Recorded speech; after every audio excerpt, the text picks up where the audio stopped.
704. For planning purposes, Judge Kemp, who does his morning calendar in this courtroom, is dark on Monday and Tuesday. Do the parties, council, advisory council, does anyone have an issue starting at 10 a.m. on Monday and Tuesday? No, Your Honor. Advisory council? Monday and Tuesday at just 10? Yeah. Yeah, no problem. Okay, so for advising your witnesses, we'll plan on starting at 10 a.m. on Monday and Tuesday. Is there anything we need to discuss before the jury comes in? Not that I'm aware of, Your Honor. All right. Do you want to? All right, we're ready for the jury.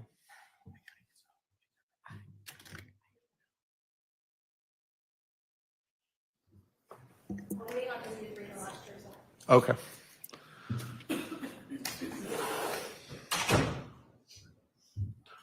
While we're waiting for those jurors, can I have everyone come up to the bench? And I just want to discuss off the record potential scheduling for the second trial.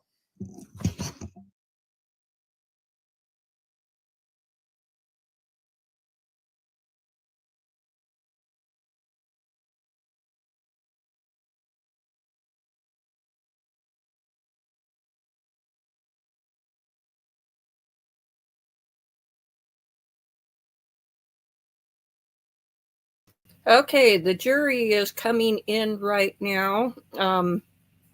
I need to run into the kitchen to turn off the stove. Just a sec. Be right back.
Okay, I'm back. It looks like they're going to probably have court a half hour earlier on Monday and Tuesday, so we'll keep that in mind. And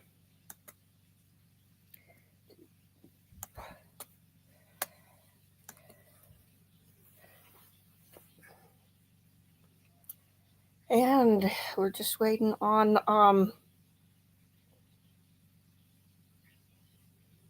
the jury to come back in. And the internet was afire with the cross-examination by Lori of Nancy Jo. I could have done with a full day of that. Anyway, let's see if we've got any indication from Twitter, which is a half hour ahead of us. Oops, they were a half hour. Okay, let's try this. Entering this again.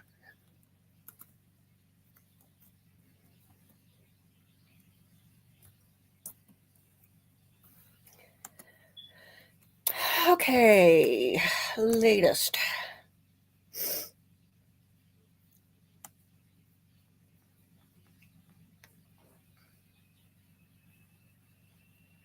Okay, somebody has come out with some "Don't Flatter Yourself" t-shirts. One person with whom I... Oops.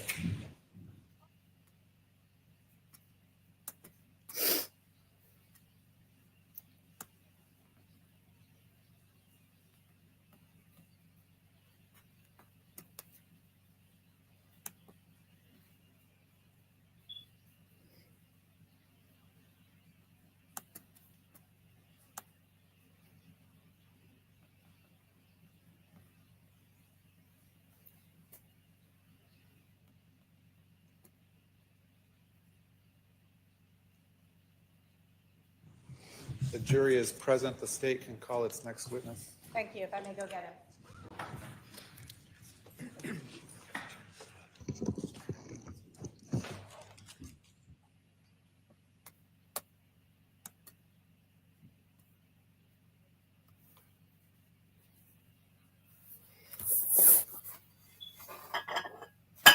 Oops.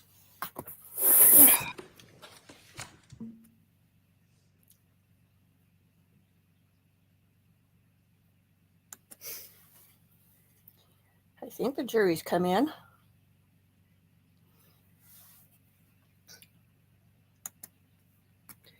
Looks like we've got a gentleman who is going to be testifying. All right. Sir, come on up. The blue shirt or light blue shirt. You're going to stand right here and be sworn in. Please spell your name for the record. Please raise your right hand. You solemnly swear the testimony you're about to give will be the truth, the whole truth, and nothing but the truth, so help you God. All right, you're going to walk around the court reporter here. Have a seat to my left.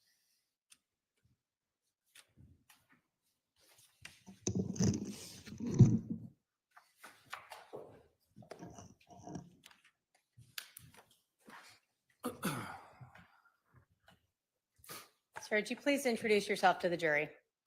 My name is Adam Cox. How old are you, Adam? I just turned 56. And what do you currently do for a living or for life? I'm a pro pickleball player and instructor. Where are you living now? Just what state? I live in Arizona. Back in July of 2019, where were you living? Wichita, Kansas. Prior to your pickleball career, did you have a different career? I did. What was that? I was a radio morning show host. Is that why you were in Wichita? Yes. Did that make you travel a lot? Yes. So I want to talk to you about your family first, okay? Okay. Where did you grow up? I grew up in Southern California. Okay. Do you have any siblings? Yes. How many? 5 or And- 4 siblings. Can you tell us the names of the 5 siblings you had growing up? Stacy, Alex, Lori, and Summer. For Alex, did people refer to him as Al sometimes? Yes.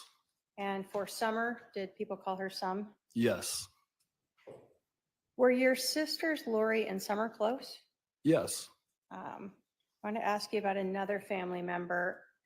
Back in 2019, Melanie Boudreaux. How is she related to your family? Melanie is my oldest sister, Stacy's daughter. So she's my niece. And was your sister Lori close with Melanie? Yes. Do you see your sister Lori in the courtroom today? Yes. Can you point her out and tell us what she's wearing? She's sitting there wearing black blazer. Honor, may the record reflect the witnesses identified the defendant. It shall. In July of 2019, was your sister married? Yes. Who was she married to? Charles Vallow. And so in July of 2019, was your sister known as Lori Vallow? Yes. Do you know approximately how long Lori and Charles were married? I think over 10 years. Okay. Do you know if your sister, since the passing of Charles, married Chad Daybell? Yes. Did your sister Lori, have any children from prior marriages before she and Charles got together? Yes. And who were those? Colby and Tylee. Okay. And were they from the same marriage? No. By July of 2019, was Colby an adult? Yes. Do you have a son, Zach? Yes. Did your son Zach ever live with Lori and Charles for a bit? Yes. Did he move in there after Colby moved out? Yes.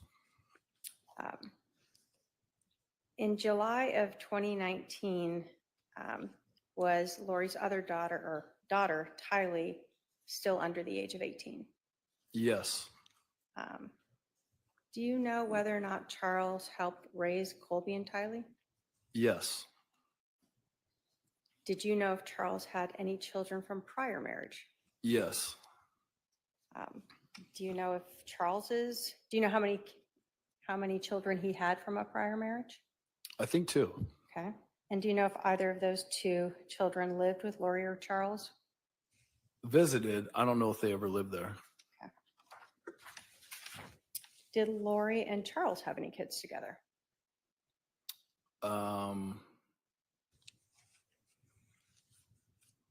JJ? Was JJ adopted? Okay. So did they adopt him together? Yes. Okay.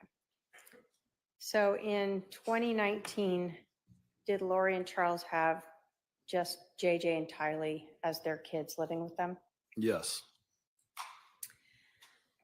Did Lori and Charles always live in Arizona? No. Where else did you know them to live? Texas and Hawaii. Okay.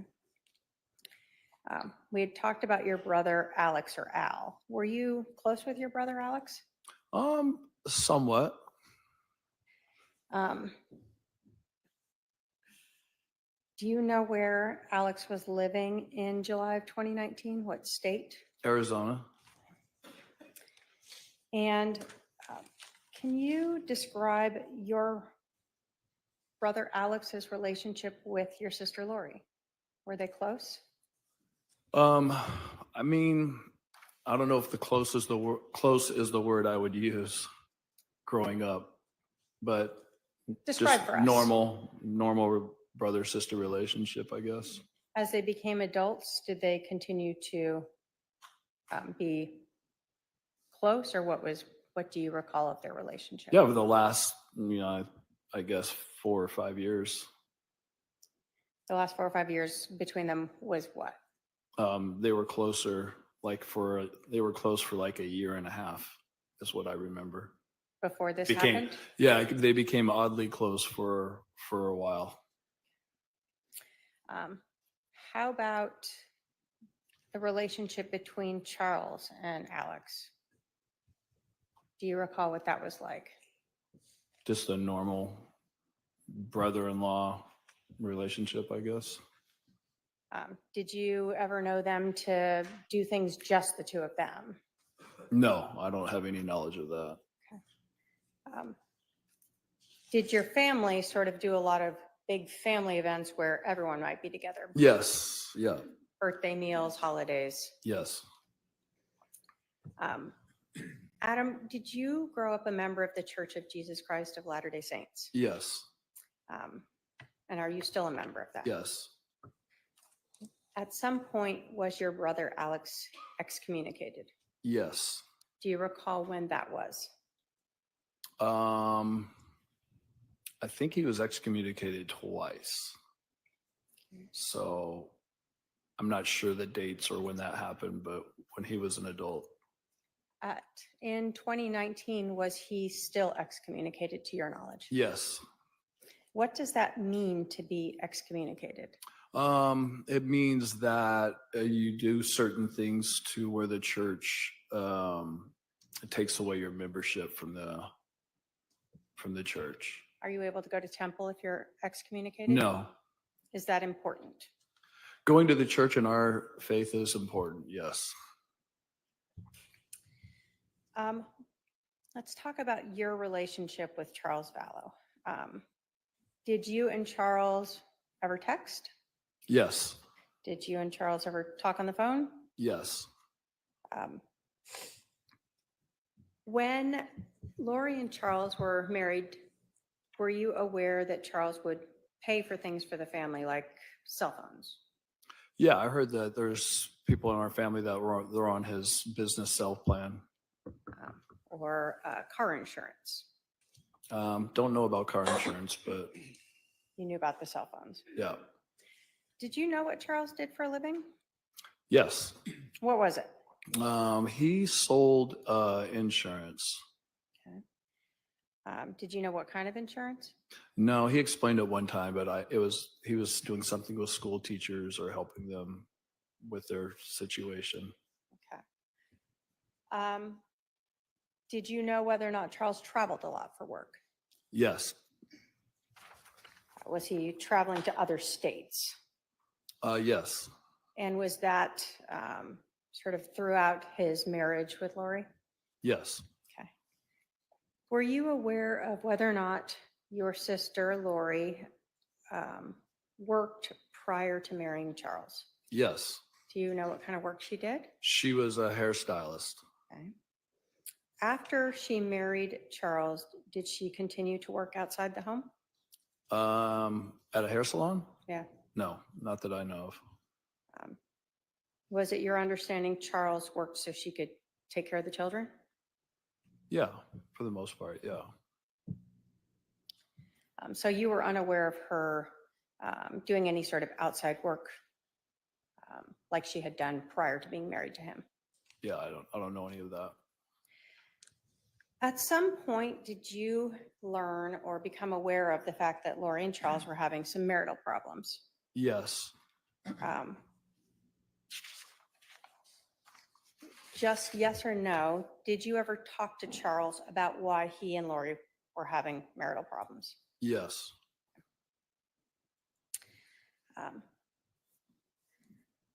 You yourself personally, were you aware of Lori having any beliefs that were outside of what is accepted by the LDS religion? Yes. Can you tell us what you were aware of that you knew to be outside the LDS religion? Lori told me that she was in the process of translating from a mortal human being to an immortal human being, a celestial state. That's something that the LDS religion supports? I haven't heard of it in that it's happened here on Earth yet. Did you ever hear her talking about being married to someone that is relevant in your religion? Yes, I have heard that. Did she tell that to you? I don't know. I can't recall her telling me that, but I remember other people telling me that. Okay. Was there anything else that you recall her telling you that she believed that seemed outside the LDS religion? Yes. There was a time where she told me that she had more priesthood authority than the priesthood. And why, can you explain for us what that means, why that was significant to you? In our religion, the men hold the priesthood, and she said that she's in a state where she's above that. Okay. I didn't quite understand it, but very strange. Did you confront her about these beliefs? Confront her? No. Did you discuss with her about these beliefs? I just let her say what she wanted to say. Was there ever a conversation where, when she was telling you these things, where she asked if you thought she was crazy? Yes. How did you respond to that? I said, I don't know if you're crazy, but what you're telling me is not true. It's not real. After you said that, what happened to your relationship with Lori? She stopped talking to me. Were you ever aware of Lori believing that people could be dark or possessed by evil spirits? I later have learned that, yes. Did you ever try to tell your family about the beliefs that Lori had expressed to you? Yes. What was your family's reaction? One of the reaction was, she's in a delusion, let her do whatever she's doing and she'll come out of it at some point. How did this impact your relationship with your family when you're bringing up these concerns about Lori? They basically cut me off. So you bringing up your concerns about Lori's beliefs being at odds with the LDS religion sort of terminated your good relationship with your family. Yes.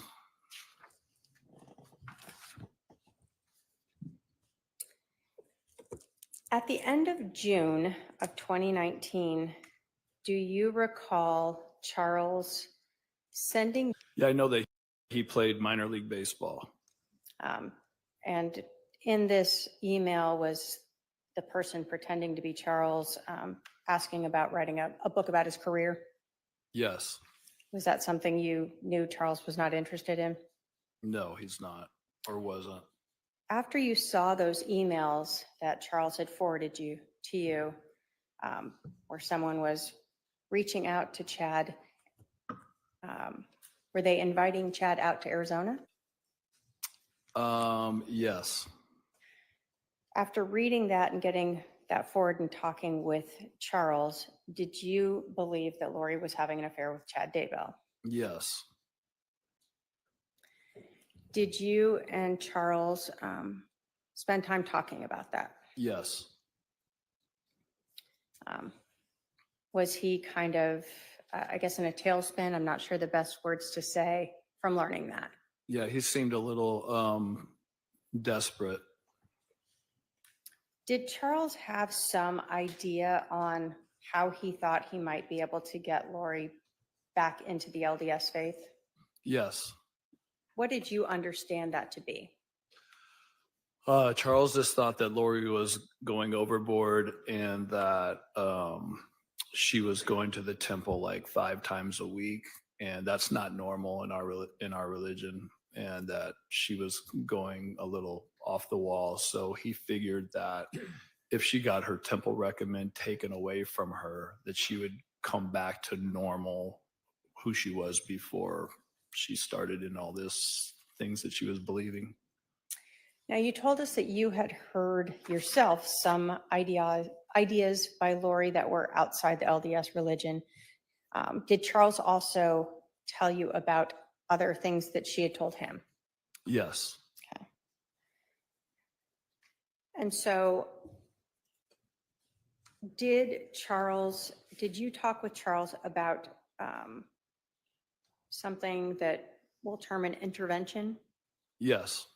What did you mean by an intervention? Intervention means Charles he's kind of desperate because nobody in our family would talk to him. I'm sure that, Lori had told people in our family not to talk to him.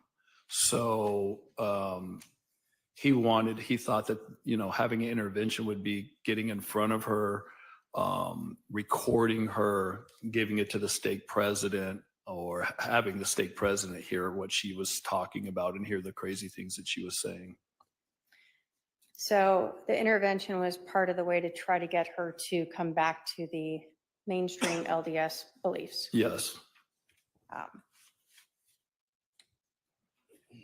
Did Charles ask you to help him with this intervention? Yes, he did. Did you guys have a specific plan, like on X date at X time, we're going to do this? No. Had you talked to Charles about potentially going to Lori's and recording her on your phone? Yes. Did you talk to Charles and text him about another idea of having a family dinner and again recording her so that you could play that for the stake president? Yes. We're using a term there, stake president.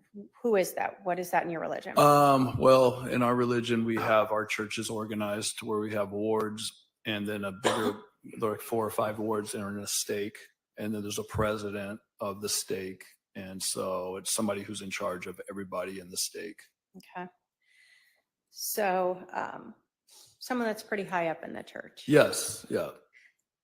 And so the idea was to bring any of these recordings to show she's saying these things to his attention. Yes.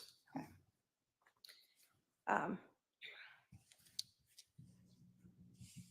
And again, the point of that whole was to just try to take away her temple recommend.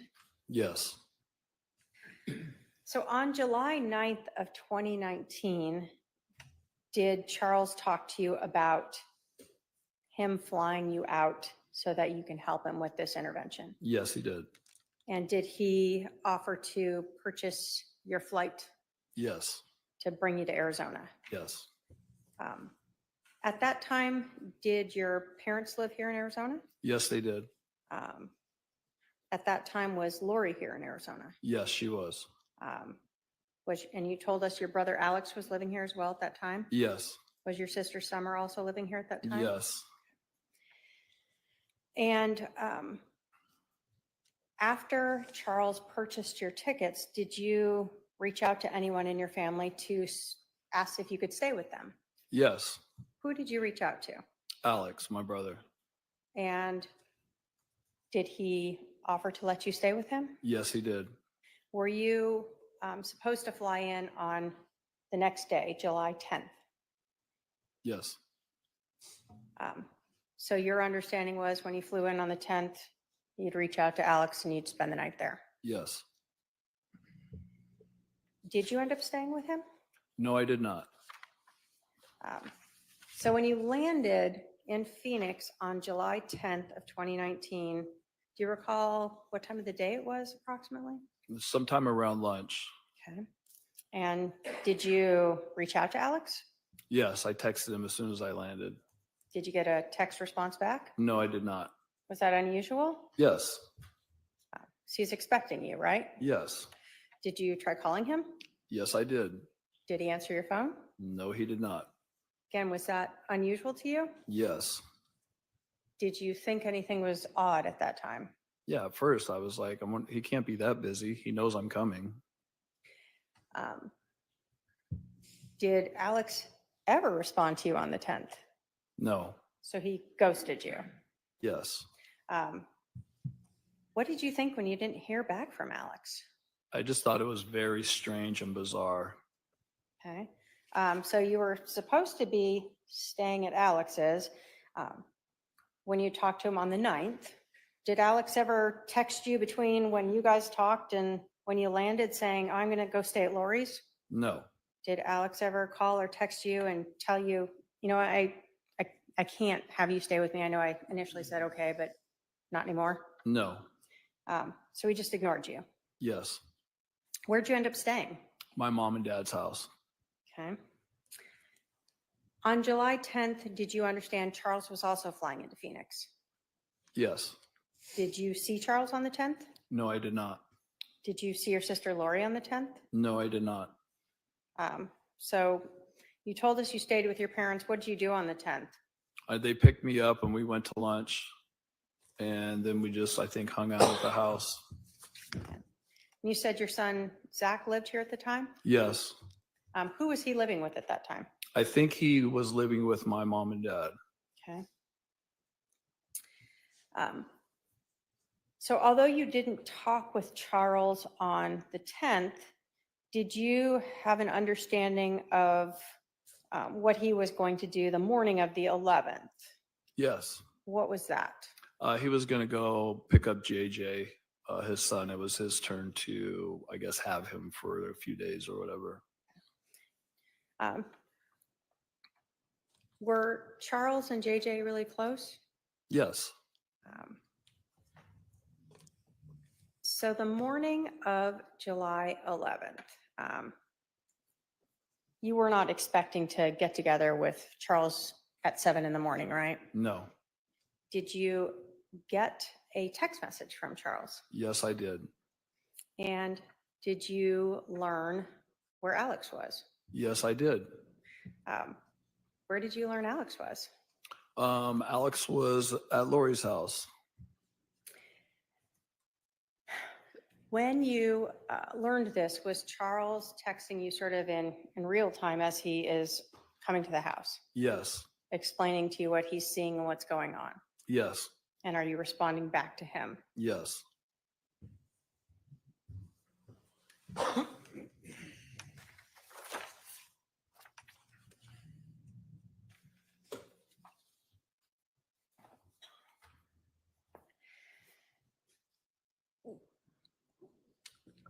So you're at your mom and dad's house when you start getting these text messages from Charles. Yes. When you learned that Alex was at your sister's, what were you thinking? I just thought something weird is happening because he never answered my text the whole day I was there, never returned a call. And then all of a sudden he said he's at Lori's house. And I didn't even know what to think at that point. I thought something was off. So immediately you knew something was off. Yeah. From the prior day where Alex ghosted you to now he's at your sister's that morning when Charles was going over to pick up JJ. Yes.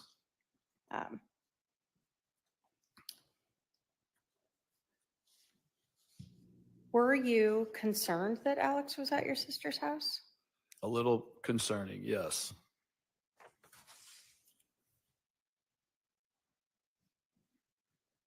Have you seen text messages that you and your brother-in-law Charles had sort of making the flight reservations and leading up to the morning of the 11th? Yes.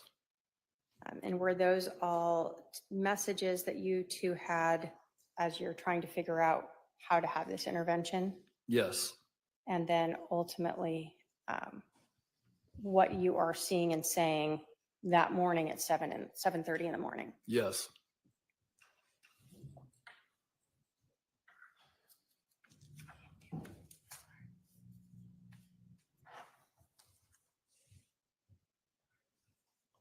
And I've shown defendant exhibit 210, if I can have a paralegal approach with that.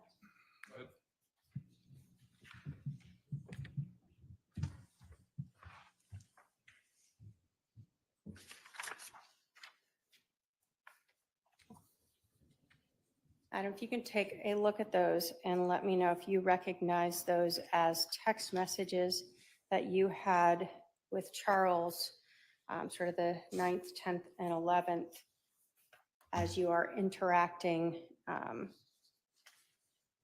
leading up to that morning and including the morning of the 11th.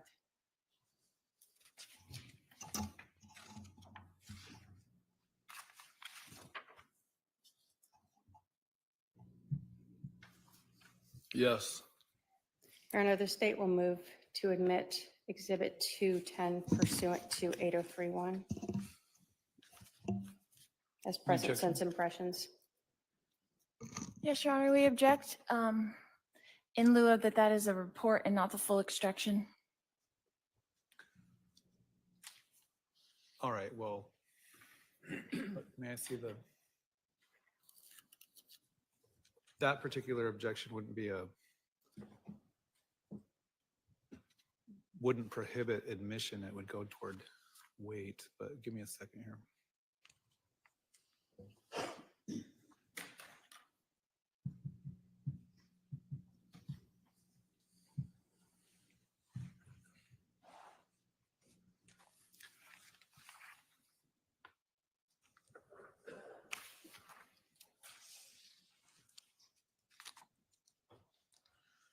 All right. I'll admit 210. And if I may publish it then, Your Honor. If I could have the elbow, thank you.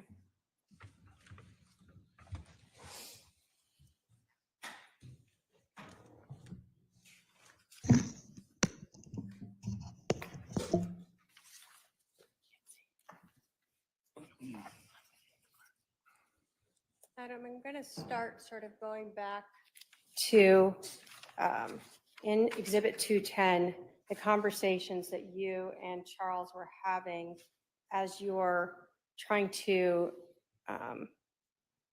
come up with a way to have this intervention, all right? So you learned that Charles was reaching out.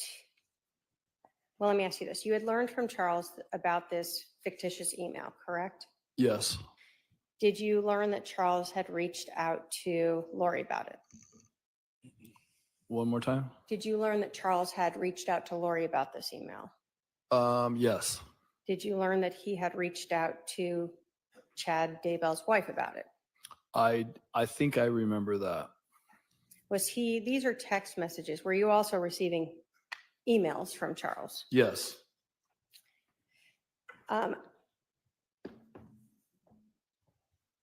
Does this sort of array of messages start to involve where you and Charles are talking about having you come out to Arizona to help with this intervention? Yes. And so do we see on the 9th, you letting him know that you could fly out tomorrow and come home Saturday or Sunday? Yes. Do we see as you continued on, he tells you that he could fly you in on Southwest, and he's telling you he's just right now landing in LA, right? Yes. And you knew he traveled a lot for work. Yes. When we get to the 9th at 9:11 a.m., did you get a message from Charles about how you were going to get everyone together without Lori knowing that you're going to have this intervention? Yes. And is that one of the ideas where you indicated that I'll go see Lori at her house and have a talk with her and keep your phone on record? Yes. So that was sort of one idea of a potential way to show the stake president that she was having these ideas outside the LDS faith. Yes. Does Charles kind of tell you he's not sure that that's really going to work? Yeah. He says, I think she'll leave, but it's worth a try. Yeah. Did you then suggest also have a family dinner with everyone? And then say, always leave my phone on to record what I say and what everyone else says? Yes. And then you go on to say that's to have proof for Holmes. Who's Holmes? President Holmes. He was our stake president, or their stake president. You were in Wichita, but he was the stake president here. I lived here before, and he was in my ward, so I know him. So when you're talking about the stake president, Holmes is who it actually is? Yes. Okay.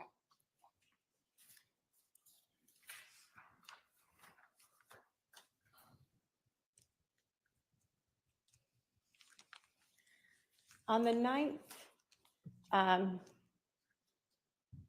does Charles tell you that got it, but honestly, if you, Zach, Brandon, and me go to him, that should be enough? She will feel like we ambushed her, but something has to be done. She'll be real careful what she says. What, had you brought Brandon into this yet? Like, did you have a plan to have him come with you? No, but Brandon played basketball with us on that night. So me and Zach and Brandon played basketball where President Holmes played basketball at a church. So that was that reference. So you thought if we go to the church, Brandon will be there and he can help you Yeah, talk about say this. that. Yeah. Okay. But Brandon's not part of this conversation right here, right? No. Then does it kind of go back to Charles asking for your information so he can make your flight reservations? Yes. Okay.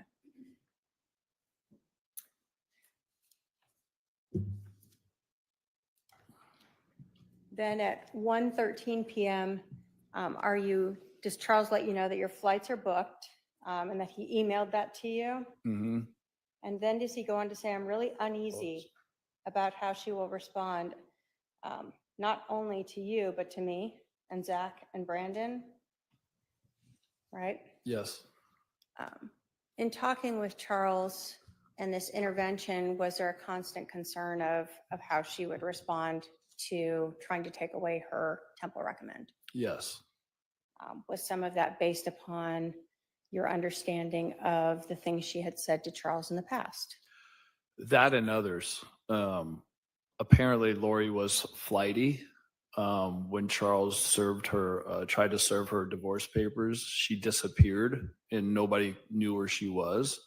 So in Charles's mind, that she could be flighty and just take off again where nobody would know where she is. So there was some definite reference to that as well. Okay. Then it goes on to say, I'll pick up JJ and take him to school.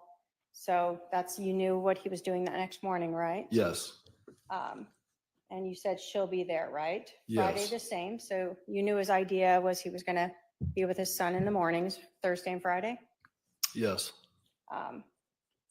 And then you said she'll be highly suspicious about recording. If you can bring a second device and put your phone on the counter or turn it off, it might help. Is that sort of the same idea that he was unsure that she would trust you showing up there and trying to ask her about those things? Yes, this was all just like it seemed like Charles was just desperate, and he wanted to do anything he could to, this last ditch effort to try to shake Lori loose of whatever she was under, some spell that he said. So, that's basically what happened. And then does he go on again to talk about that he really thinks the only thing that's going to break her out of this is going to Holmes? Yeah. Um, Yes. And that she's hurting too many families and that he's upset his is gone. Yes. Does he say that he still loves her? Yes. And does he think that she's basically potentially gone forever? Yes. And then we see that he corrected slots to Lori, right? Yes. Typo. Yes. Lots of typos. On July 10th at 3:34, do you get a text from Charles asking if you're in Phoenix? Yes. And do you respond, yes, you're going to Summers, and that you'll call him? Yes. And then does Charles let you know he's got a meeting, but he'll try to call you before he goes to see Lo? Who is Lo? Lo is Lori. So people would call her Lo or Lolo. Mm-hmm. Yes.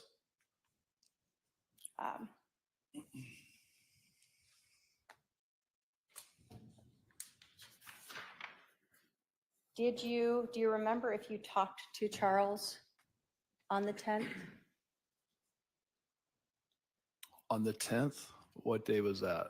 The day before. So when you flew in, did you ever talk to Charles? No, I don't remember talking to him then. So even though you guys had attempted to call, you don't recall if you ever spoke with him that evening or afternoon? Right. So at this point, you'd said you went to Summers in the text messages, and then later you stayed at your parents' for the night. Yes. And then you knew that Charles would be going to pick up his son the next morning. Did you assume that you and Charles would meet up or talk sometimes later that day? I figured so. Okay, but you had no scheduled timeline for Nothing that? planned. Okay. So next in Exhibit 210, we see text messages from July 11th of 2019 at 7:35 a.m. where Charles texted you, "Al is here." And then just a couple seconds later, he said, "At Lori's." Was this shocking to you? Yes. And what did you respond back? Did you say, "Really, I wonder why he never called me back"? Yes. And then we see that you wrote at 7:36 and 28 seconds, "They are planning something." Why did you write that? Because Alex not answering his phone the whole day and me calling him and texting him, not knowing where he's at. Nobody in my family said they heard from him or knew where he was. All that is very suspicious to me. And then Alex being at Lori's house that morning felt like something was really off. So when you told Charles they're planning something, Charles responded back, "Absolutely." Did you then let him know that you were supposed to spend the night at Alex's house? She probably blocked that. Yes. Did Charles respond to you, "What you do is up to you"? Yes. So were you kind of upset at your brother for telling you you could stay with him and then ghosting you, ignoring you? Yes. Were you upset at him for being at Lori's house when Charles was going there just to pick up JJ? Yes. Did you then text him, I'm going to put the pressure on to have him come get me right now, see what he says? Yes. Did you in fact text your brother? Yes. Did he respond back? No.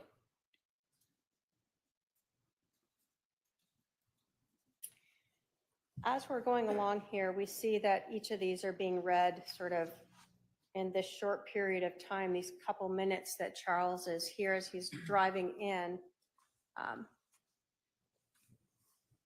After you texted him about putting the pressure, texted Charles about putting the pressure on to have him come get me right now, did you then say okay to Charles? Yes. And then we see again that at 7:49:34 a.m., you texted Charles, me and Zach are going to the stake center tonight at 8 to play basketball. Holmes is always there, either playing ball or interviewing people. I will try to catch him and have a conversation with my old friend. Yes. What was that about? That was just part of the plan that Charles initially came up with to somehow get in front of the stake president. That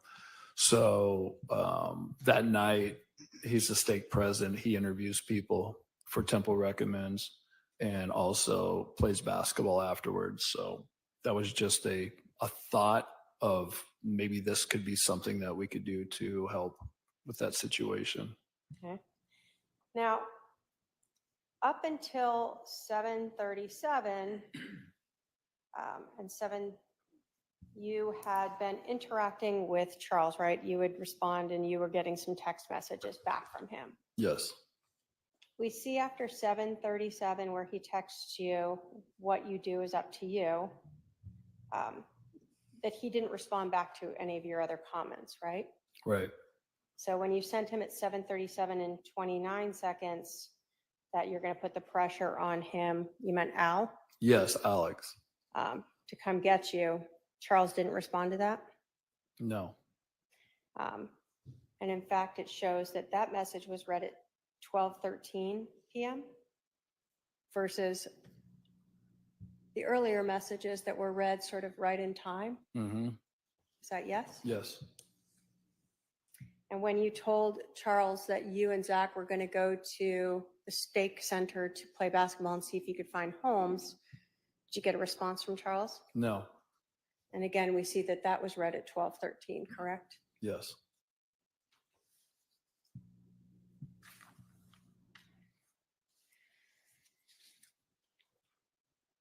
Did you go talk with Holmes that night? I went to go play basketball, but he wasn't there. Was it just you and Zach? Yes.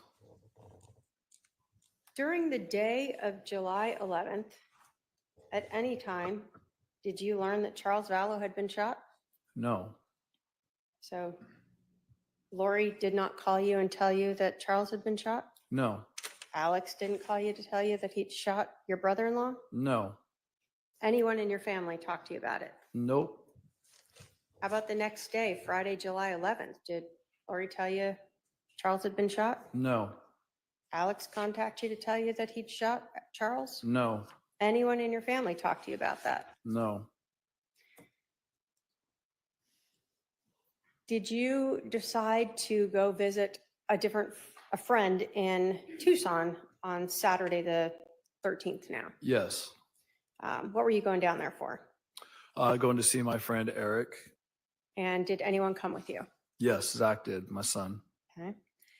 When you went down there, did you talk with Eric about what's going on? Yeah, I just thought it was really fishy that I heard from Charles. I didn't know if he took JJ and just was having one-on-one time with JJ. I didn't know if Lori and him were getting back together and Lori told him not to talk to me, or my mind was spinning. Like I had no clue what was going on.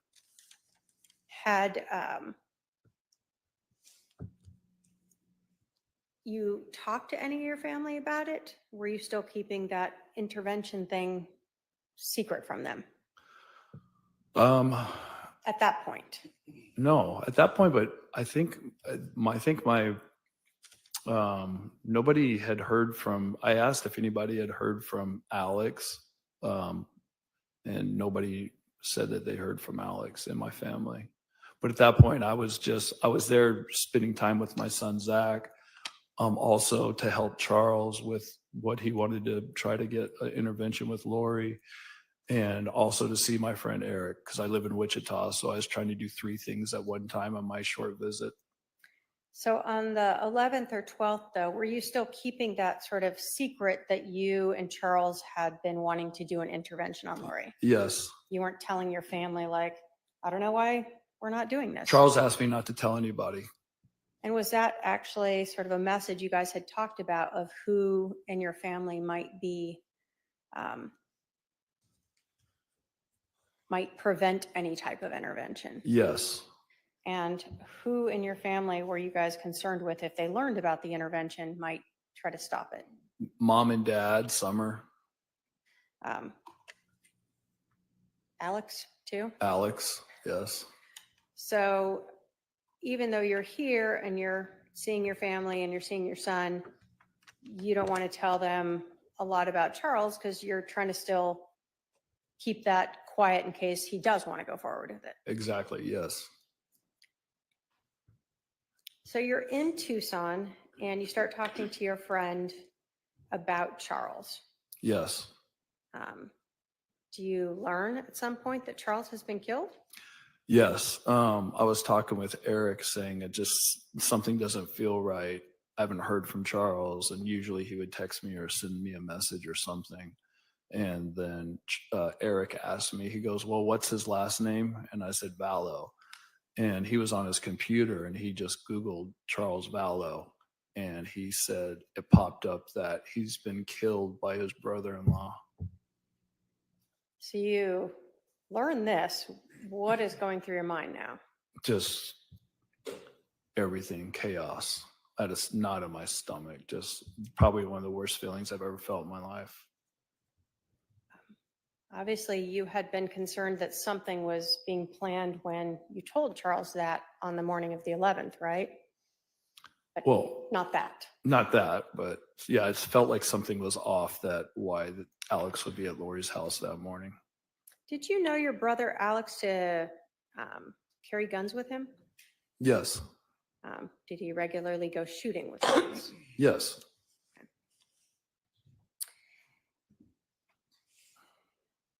Prior to Charles being shot and killed, did you ever tell Lori that you were going to be trying to do this intervention with her? No.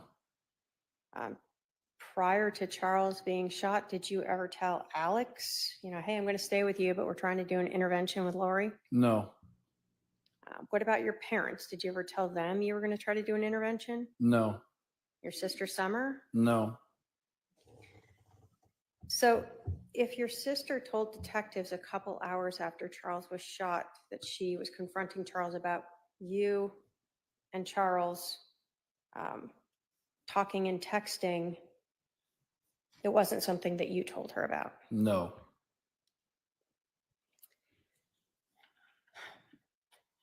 You told us that you are LDS. Have you ever taught Sunday school? Yes. Can you tell us about the story of Nephi? Nephi?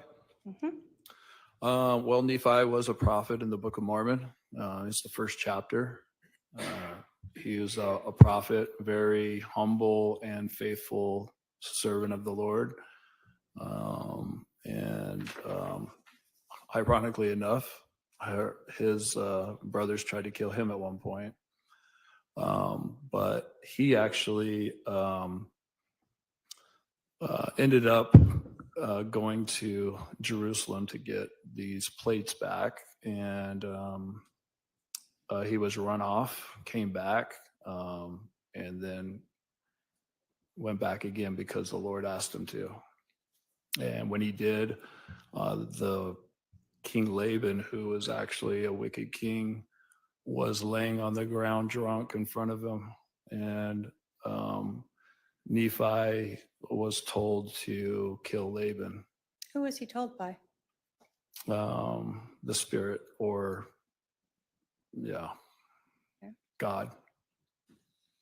So God was using a Holy Spirit to tell him to kill Laban, and did Yes. he? Yes, he did. Was that something he anguished over? Yes. But ultimately, it was a justified killing. Yes. So was the concept that it was better for Nephi to kill this one evil man and sort of benefit the nation and his descendants? Yes.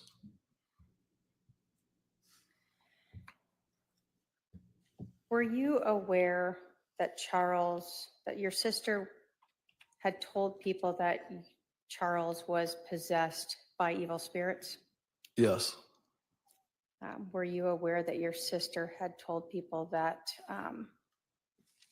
your brother-in-law Charles was dark? Objection. Calls for hearsay. It's whether or not he was aware of it. Whether or not Yes or he's no? aware, he can answer yes or no. Yes.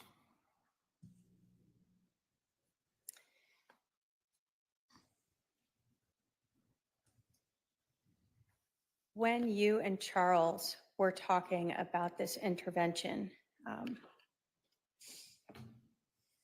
were you trying to help your sister come back to mainstream LDS beliefs? Yes. So it wasn't just Charles, but also her. Yes. You told us that your friend had Googled and learned that Charles was killed. Did you know at that time it was by your brother Alex? That's what the article said. So yes, he told me that. What did you do after you learned that? Freaked out for a little bit, cried, didn't know what to do. Thought my world was coming apart. Then I got angry a little bit, and then called first thing I did, I called Kay, who's Charles's sister, and asked her, because she's the only one that I felt safe calling after knowing my family was involved in this or thinking of this, that I asked her if she knew that Charles was dead, and she said she just learned of it too. Did you learn from your friend when, because it's now the 13th when you learned this, right? Yes. Did you learn when that happened? Yes, I did. So you knew on that Saturday, the 13th, that Charles had been killed that morning Yes. of July 11th. Yes. Did you ever come back to Phoenix and confront anyone in your family about this or talk to them about it? Yes. After I talked to Kay, then I called my mom and asked her if she knew that Charles was dead. And she said yes. And I said, "What's going on?" And she said, "You tell me what's going on." And at that point, I thought that was bizarre that she would say that. So I said, "Well, we need to sit down and talk." And she said, "Yes, we do." And so me and Zach got in the car and drove back to Phoenix. Did you go to your mom's house? Yes, I did. Did that conversation go well? No. Did this create a break in your relationship with your mom? Yes. Did you stick up for Charles? Yes. Did sticking up for Charles create issues between you and most of your family? Yes. Did you continue to stick up for Charles even with that happening? Yes. After you had that argument with your mom, what did you do? Me and Zach left her house and we were staying at Summer's house, my sister, who was away on vacation. And we were staying at her house and we went back to her house. We were watching her dog. You were supposed to leave the next morning, Sunday, to go back to Wichita. Did you return back home? Yes, we did. Did your son go with you this time? Yes, he did. After this whole incident happened, did you not talk with your family for a long time? Yes.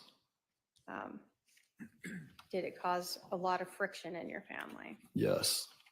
Have you started to try to talk with your family some? Yes. I have no other questions, Your Honor. Cross?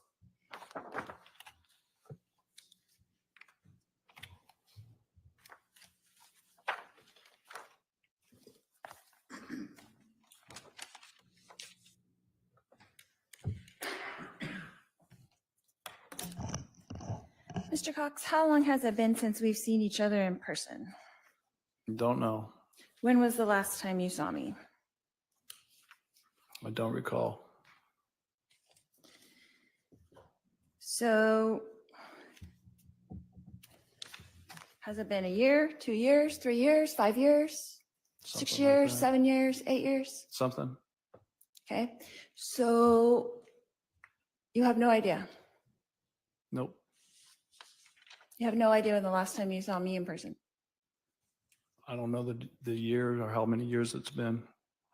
Okay. So, did you see me at Colby's wedding in January 2018? No, I was not there. You didn't come to Colby's wedding. No, I did not. So, did you see me sometime that year at my house Possibly. where Colby got married? That house. I did see you at that house. Yes. At least one time. Yes. So possibly in 2018. Yes. And when was the last time we had any communications? The last time I remember our communications was you and I were speaking in the kitchen when the family was over.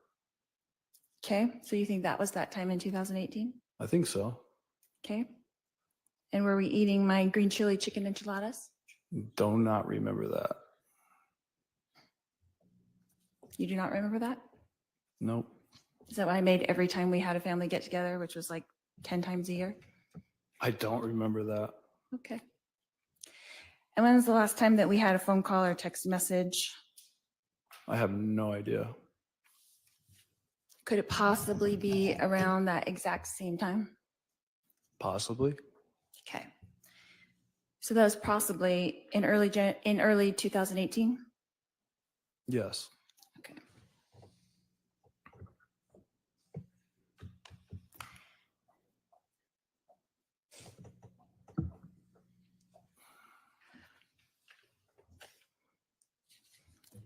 Who do you think initiated the final communication in our relationship? Who concluded it? Yeah.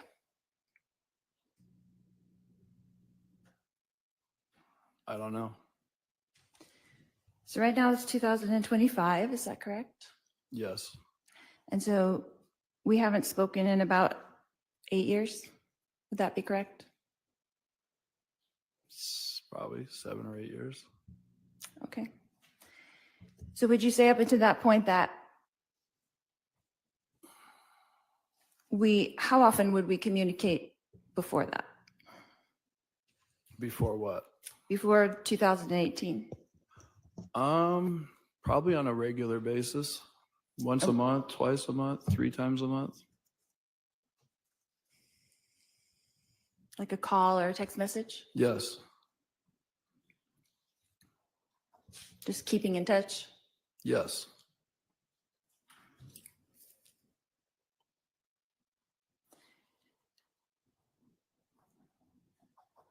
You know of us living in Hawaii and you were living in Kansas at the time? Yes. And in your career, you lived in lots of different places. Is that correct? Yes. Austin, Yes. Dallas, Yes.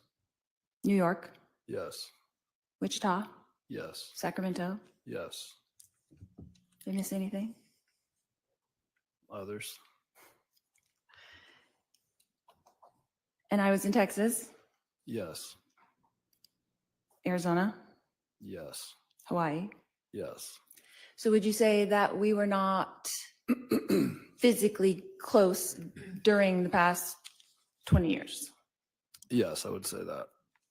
So our communication would be solely family get-togethers, occasional text messages. Is that correct? And phone calls, yes. Okay.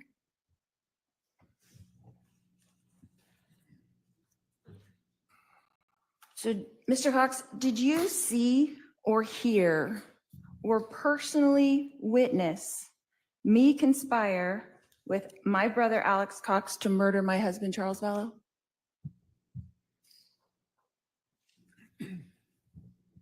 Repeat that again? Okay. Did you see with your eyes or hear with your ears or personally witness me conspire with my brother Alex Cox to murder my husband Charles Vallow? No. Thank you. No more questions. Redirect?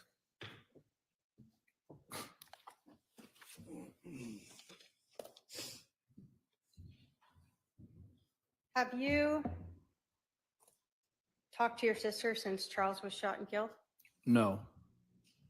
So, since that happened, you cut off all communications with her? Yes. Prior to that, you were being asked about 2018 being at Lori and Charles's house.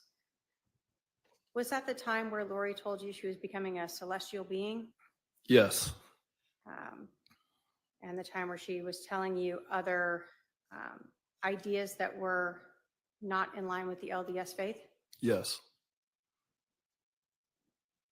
After you had heard those statements by your sister, you told us that she had asked you if you thought she was crazy, right? Yes. And you had responded back how? I don't know if you're crazy, but what you're telling me is not true. After you told her that her beliefs were not true, did that sort of end your talking with her? Yes. You were asked if you personally saw, heard your sister Lori conspire to kill Charles. Were you there that morning? No. Were you the person who was supposed to, though, be with Alex on the 10th into the morning of the 11th? You spent the night with him? If I would have spent the night with him, yes. So that stood out to you because you had made plans with your brother, right? Yes. And instead, you learned he was at Lori's house. Yes.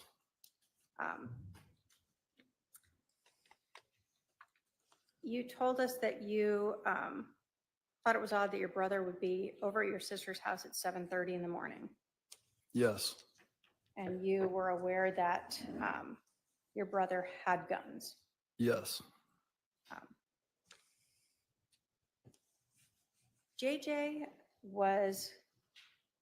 Charles was going there to pick up JJ, right?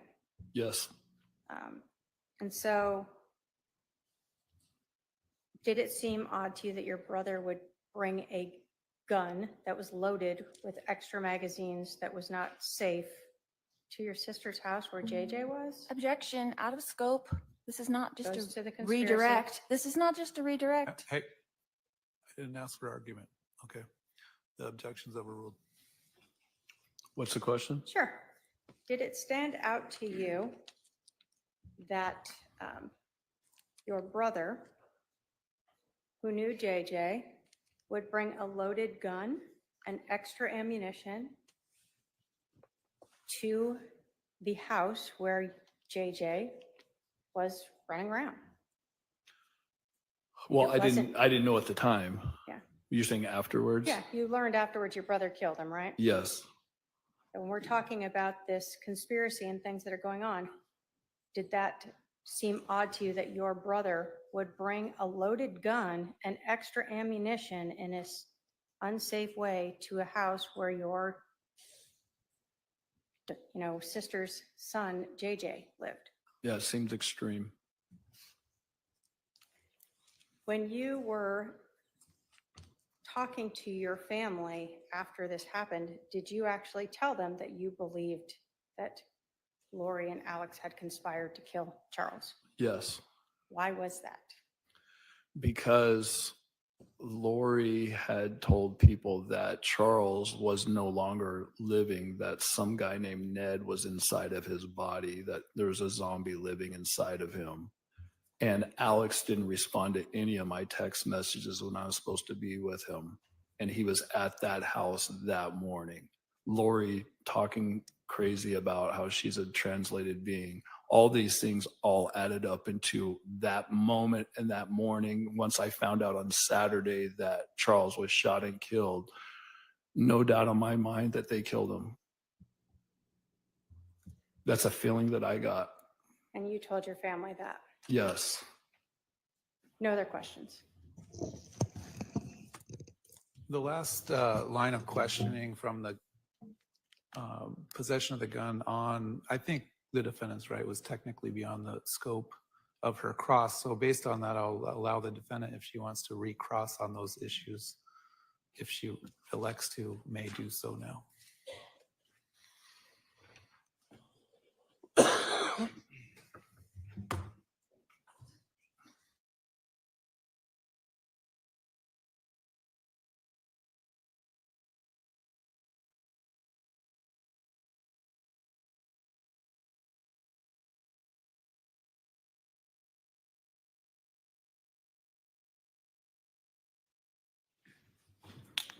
No questions, Your Honor. All right, are there any questions from any member of the jury? Not seeing any, sir, you can step down. You can step down. Thanks. State can call its next witness. Thank you. I may go get her. Go ahead.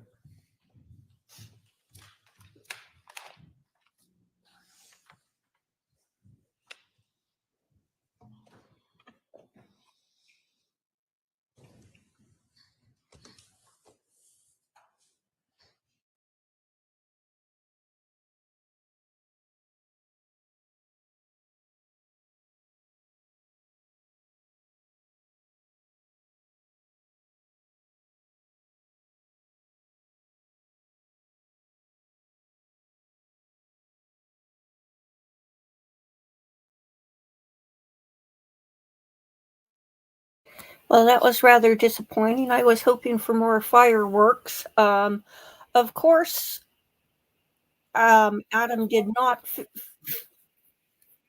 Oops, just a sec. Okay. Of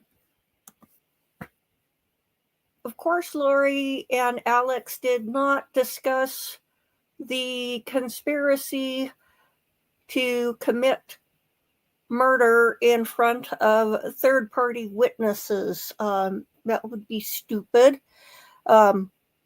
Lori's crazy, but she's not stupid. She thinks she's a lot smarter than she is, but not stupid.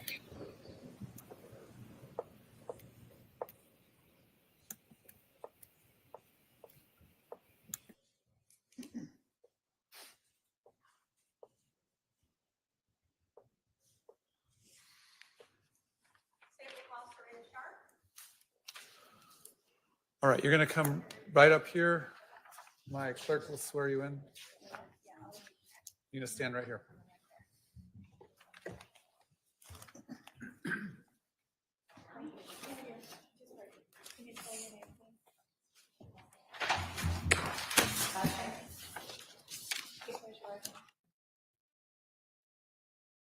Will be the truth, the whole truth, and nothing but the truth, so help you God.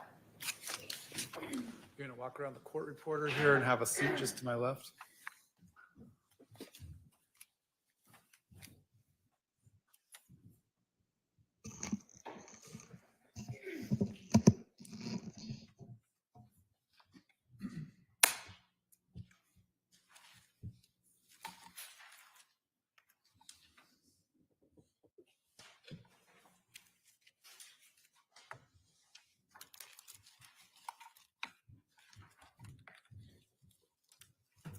Thank you. Would you please introduce yourself to the jury? My name is Serena Sharp.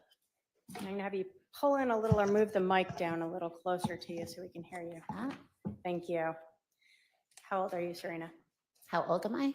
51. And where are you living currently? What state, what city? Arizona, Queen Creek. And where did you live back in 2019, 2018? Connecticut. Okay. When did you move to Arizona? It was right before COVID, so 2019. Do you recall, I know we don't have a lot of weather here, but summer, winter, fall. Definitely summer. It was hot. I think it was end of July, August, but we closed on our house September.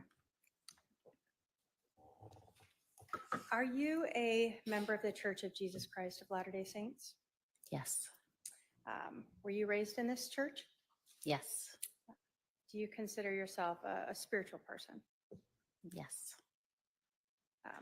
I want to talk to you about a group, Preparing the People. Have you ever attended any of their events?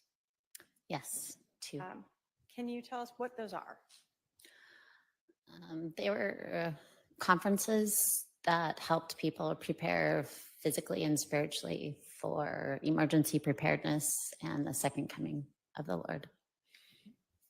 And you said you attended a couple of those conferences? Yes. Are they located sort of around the country? Yes. Did you ever attend one of those conferences here in Arizona? I did. Do you recall when that was? It was November of 2018. When you decided to come to this conference in November of 2018, did you know anyone here? Two people, one just from over the phone conversations, Melanie Gibb and Jason Mao. So did you have any place to stay when you came here? What was your thoughts as you're coming in for this conference? Both of them invited me to stay at their homes. And what was your plan? Who did you think you were going to stay with? I thought I was going to stay with Melanie Gibb because she offered to pick me up at the airport as well, so that I didn't need to rent a car. Did you know Arizona well? Not at all. No. So were you picked up by Melanie Gibb? Yes. And did you stay at her house? No. Where did you stay? After she picked me up, she said that instead of her house, because her whole family was home and it was busy and chaotic, we were going to stay at her friend's house, whose family was gone for the weekend and had a bunch of people for the conference staying there. Who was that? That was Lori. Did you know her last name or did you learn it? I learned it when I got there. I had never heard or had met her before. What was her last name? Vallow? Okay. So you told us you didn't know Lori Vallow prior to just coming to stay at her house. No. Do you see her in the courtroom today? Yes. Can you point her out and tell us what she's wearing? She's right there with glasses on and blonde hair and a black jacket. Your Honor, may the record reflect the witnesses identified the defendant. It shall. Do you recall who else was staying at Lori's house that weekend? There was a lot of people, and I was meeting everybody for the first time, so I don't recall everybody, but I do know Lori was there and Melanie was there. Did you ever meet Chad Daybell? Yes, he was there as well. Was that the first time you met him? Yes.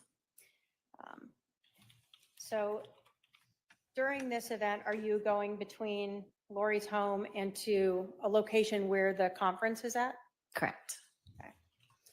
And did you ever talk with Chad Daybell outside of, did you ever talk with him that weekend? Yes. Okay. Did you ever talk with him after that November 2018 conference here in Arizona? Yes. When else did you see or talk with him? I saw him at another Preparing a People conference in February. So that's 2019 now? Yes. after the November one. Correct. Where was that one? That was in Idaho. And did you ever contemplate moving to Idaho? Yes. Did you ever meet with him in Idaho did you learn he lived there? Yeah. When did I learn? Did you learn that he lived in Idaho? Yes. And did you ever, in fact, meet with him in Idaho to kind of talk about possibly moving there? Yes, I was actually house hunting with a realtor and in the city that he lived. So we connected for a few minutes. What city was that? Rexburg? Did you know if Chad was married at that time? Yes. When you were staying at Lori's house in Phoenix in November of 2018, did you understand her to be married? Yes. At that time, did you have any idea that Lori and Chad were having an affair? No idea. After you met Lori at this and stayed at her house, did you have any more conversations with her, texts or phone calls? Yes. Were you ever invited back out to Arizona? Yes. When was that? That was in March of 2019 for a girls' weekend. What was the girls' weekend going to be? It was a few girls coming together for a girls' weekend. So Whose house? Where was it going to be? that was at Zulema's house. And I think from my memory, she's the one who invited me and started that girls' weekend idea. Had you met Zulema before? Yes. Where had you met her? I met, it's vague, but I think I met her at the first Preparing a People conference I came to, which was the November 2018 here in Arizona. Okay. And had you talked with her as well between that November time and when you came out in March? Yes. Who else was part of this girls' weekend that you recall? It was Lori and Melanie Gibb, Zulema, Christina, Nicole, and myself. I think that's it. Now, were all of you women members of the LDS Church? Yes. During this time, did Lori ever tell you things about her beliefs that seemed to go against what you understood or what you were taught through the LDS Church? Yes. Did Lori ever tell you that she did not need to repent? Yes, she did. What does repenting mean? Repenting means turning to God and confessing our sins and repairing our relationship with Him so that He can take on our sins for us and we can become better people through Him and seek His forgiveness. Do you recall what Lori told you about not needing to repent anymore? What I remember is she's had a couple of verses in the Bible that she pulled out and read and then said, I believe something to the effect of, I believe we don't need to repent anymore. Did that stand out to you? Oh, yes. Yeah. Was that That was concerning shocking. to you? Pardon? Was that concerning to you? Very. I think you just said you were shocked by it. Yes. It was that against your religion. Correct. Did she ever express to you and this group that all of you might not need to repent? I don't remember the specifics of it, If she was trying to apply that to us or just to her, I don't remember. I just remember she said we, or generally, I don't remember the specific words she used, but that there was not a need for repentance anymore. Do you recall, have you been interviewed by the police a couple different times? Yes. Do you recall being interviewed in April of 2021? Was that was the Chandler Police At the Department? police department instead of at your home? Yes. Do you recall saying to the detectives then that she said, we don't need to repent anymore. We've come to that stage. And then you were asked when she said we, was she talking about like her and Chad or all you guys? And you said she was trying to get all of us to believe that. Mm. You recall saying that? I don't recall saying that, but if that's in the transcripts, that was much closer to the time when it was said. It's been a few years. I don't remember exactly what was said anymore. So your memory back then would have been better than now? For sure. So if you had told the police back then that she was trying to, in fact, tell everyone that you could follow along with this belief of not repenting, you would have been truthful to the police back then. Of course, yes. Do you recall Lori ever talking to you about people having dark and light levels assigned to them? Yes, I do.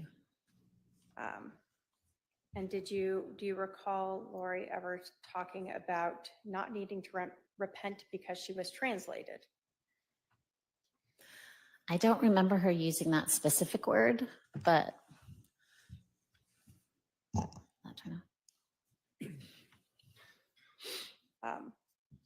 What do you recall her saying with regards to that? I remember her talking about changing physically and spiritually. Those are the two I remember. And by changing physically, what do you recall of that? Just being filled with more light and knowledge so that we could become closer to God. So is that sort of the same as when we're talking about being translated?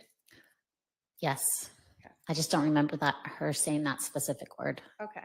So the concept was the same, Mhm. whether or not she said that word, you don't recall now. Correct.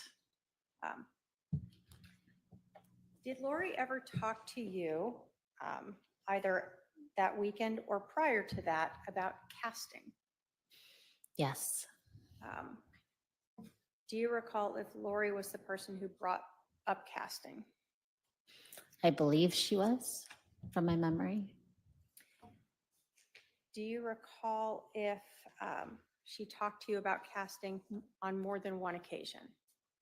Yes. Now, how many times do you recall that she had brought this up? I don't know how many times. It was more than once? Yes, it was more than once. Did she ever bring it up while you were talking or Zoom talking like we used to do in the pandemic? I never Zoom called with her. I Did you don't. phone call? Phone calls? Yes. So at least one phone call you recall Mhm. that she brought up casting? But I remember one phone call. There might have been others. I just don't remember. So was that phone call, to the best of your memory, before this girls' weekend in March of 2019? From my memory, I think it was after, but So then let's talk about the weekend of March, the girls' weekend in March of 2019. okay. Did Lori bring up casting there? Yes, she did. And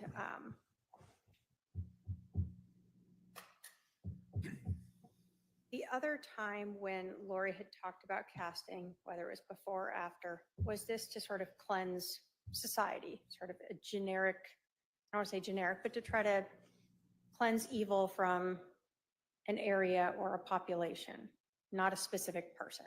Yes, it was like generally a cleanse or casting out evil. Have you on your own sort of prayed to get rid of evil? Yes, I have. Is that sort of a personal casting that you've done, Uh, if we want to term it that way? yeah, I wouldn't term it that way, but yes. Would you just term it as you're praying for the better of the world? Praying and or casting out evil. Yes, in the name of Jesus Christ. But you said you had never used casting as a term before. No. So Lori was the one using this word casting. I don't recall her using that word. I think she was also saying casting out from my memory. So casting out. Mhm. Is that a When yes? you met up on this girls' I'm weekend, sorry, was the last answer a yes? this was the first, I guess, Lori was the one using the term casting out. Yes. On this March girls' weekend trip,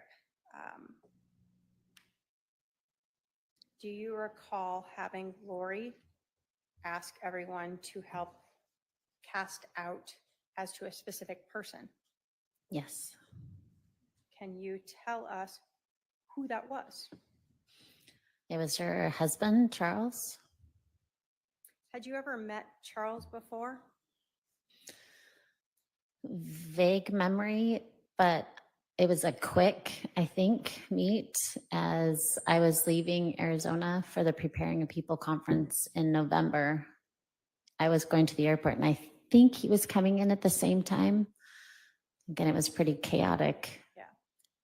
But I think that's when we met very briefly. So he was kind of coming home and you were leaving. Yes.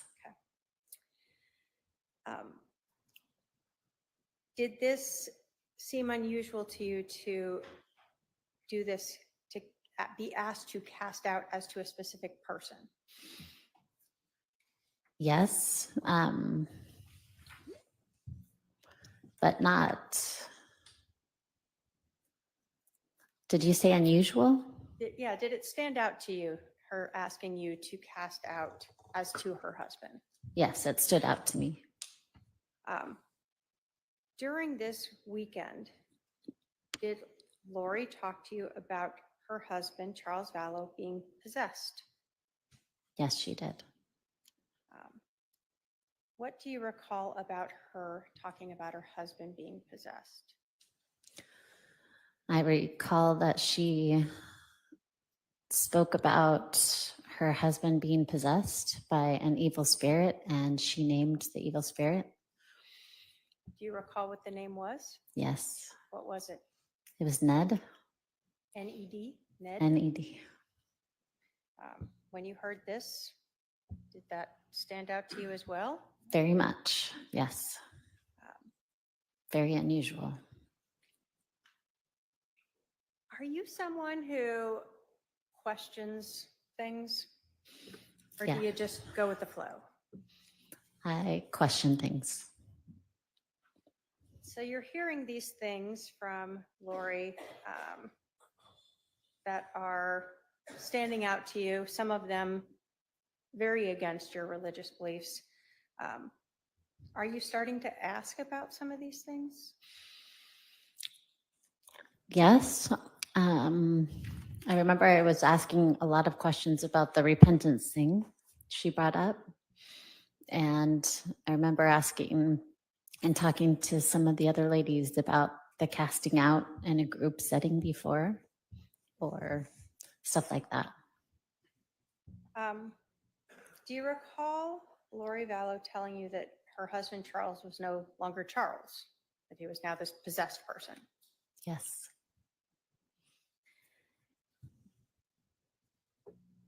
When Lori was talking to you about Ned, was she explaining that this evil spirit was now in the body of her husband? I don't know if she used those exact terms, but that was the impression I got. Yes. So the word she used expressed to you that idea that this evil spirit Ned was now in her husband's body. Yes.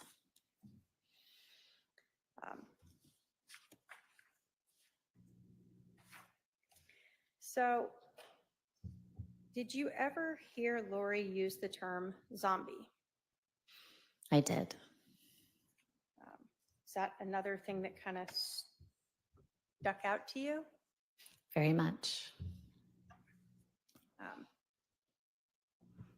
In listening to Lori, did zombie sort of did you understand that to mean someone whose body was possessed by an evil spirit? Well, prior to this, I thought zombie was like a Hollywood thing, but she tried to relate the zombie and correlate that to the evil spirit that was inside of somebody, Like her husband. like her husband. Yes.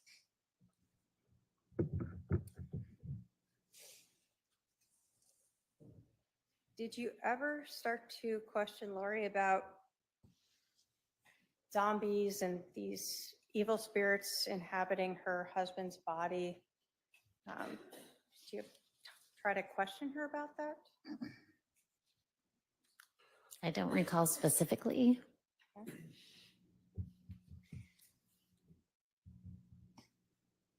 When you started questioning her, at least about repenting that you recall,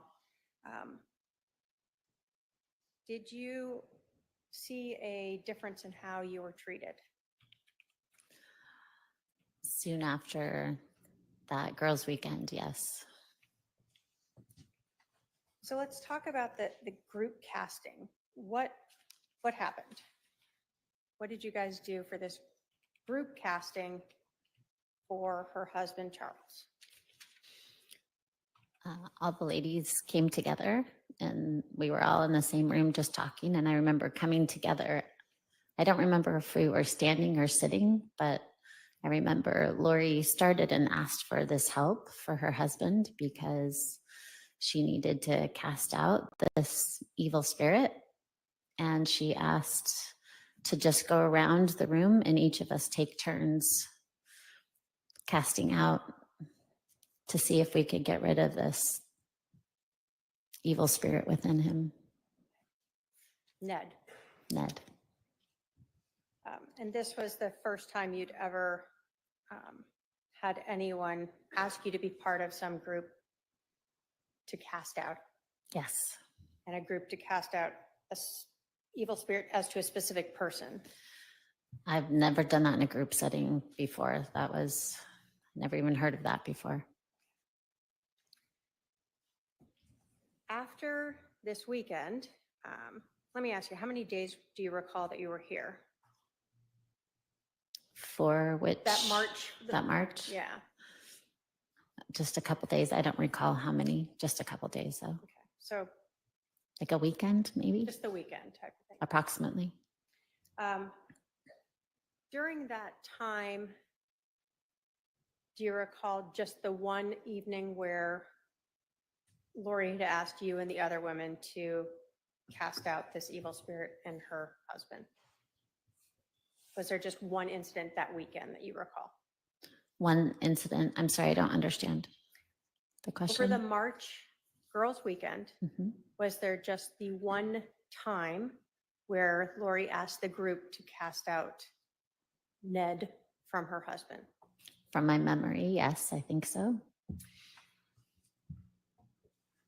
Had you heard on, though, more than one occasion, Lori saying that her husband was possessed? More than one occasion on that weekend, or like, Sure. Or either that weekend, or had you previously heard that? I don't recall previously hearing that. And I don't remember hearing it after how many times she said that. Was it discussed throughout the weekend? I believe so. Let's go ahead and recess for lunch. We'll resume at 1:30 p.m. I'll tell the jurors to remember the admonition. All rise for the jury.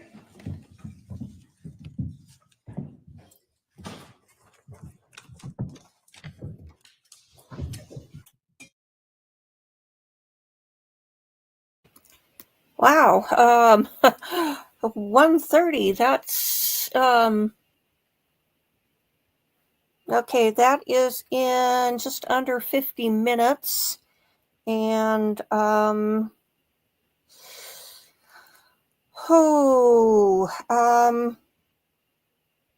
despite how tedious it's been, I'm kind of surprised to find that it was time to break for lunch already. I think that I'm going to shut down this stream and set one up to start in the, I guess it's 47 minutes from now. And we'll see. I kind of have some interesting things that want to discuss when, at another time. But I think we'll save that for a bit later, and we'll see you back in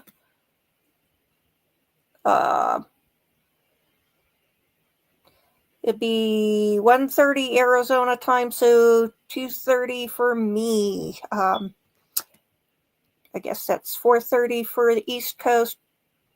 Anyway, see you in a bit. Bye-bye.